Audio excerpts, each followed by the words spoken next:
Le moins qu'on puisse dire, c'est que le métier de développeur web est récent. Tu sais depuis quand il existe? Bon, je ne vais pas rentrer dans tous les détails de l'histoire d'Internet, mais la toute première page web, elle date de 1990. C'est pas si vieux, et pourtant c'est la préhistoire du web. Dans les années 2000, la star, c'était le Flash. Et c'est à partir de ce moment-là qu'on peut vraiment commencer à parler de développement web. Donc le métier de développeur web, il a moins de 20 ans. Il est bien plus jeune que moi. Mais le plus important, c'est que depuis une dizaine d'années, il cartonne. Et c'est pas prêt de s'arrêter. Alors, à l'époque, c'était pas comme aujourd'hui, on devait se débrouiller un peu tout seul pour apprendre, en vadrouillant à droite et à gauche. Mais aujourd'hui, il y a des tas de ressources sur Internet pour bien se former. Et je dirais que c'est dans l'ADN d'un développeur de s'auto-former en permanence, d'être un autodidacte du code.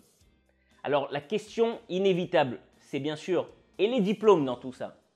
Est-ce qu'aujourd'hui, je peux ne pas passer par le cursus université et école? Est-ce que je vais pouvoir travailler comme développeur sans diplôme? Est-ce que je pourrais me faire embaucher par des agences ou des entreprises? Alors attention, ouvre bien tes oreilles. Oui, on peut travailler en tant que développeur web sans diplôme. Et tu sais pourquoi? Il y a deux raisons à cela.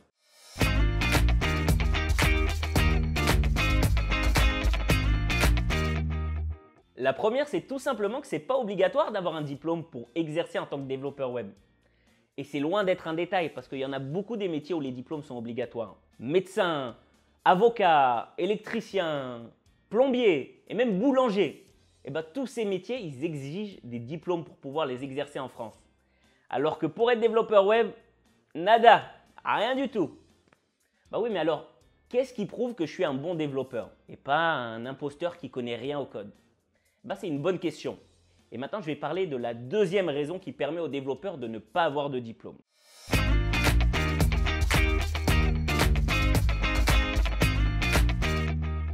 Ta priorité en tant que développeur web, si tu veux travailler en freelance ou te faire embaucher, c'est de montrer ce que tu sais faire concrètement. Parce que c'est ça qui intéresse tes futurs clients ou ton futur patron. Ils veulent que tu leur réalises des choses, donc peu importe ton diplôme. Ils veulent uniquement savoir de quoi tu es capable. D'ailleurs, pour se faire embaucher en tant que développeur, en général, ce qui va se passer, c'est que tu devras passer des tests techniques pour montrer tes capacités.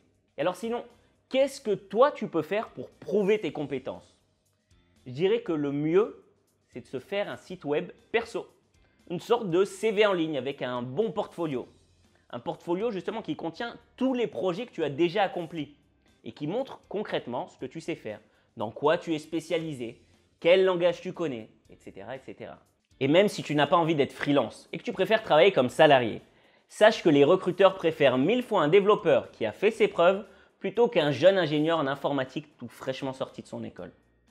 Et tu sais quoi? C'est pas moi qui le dis, ce sont les recruteurs eux-mêmes. Je vais te citer Hugh Troutman, c'est un spécialiste du recrutement web qui publie régulièrement des articles sur ce sujet. Il dit quoi?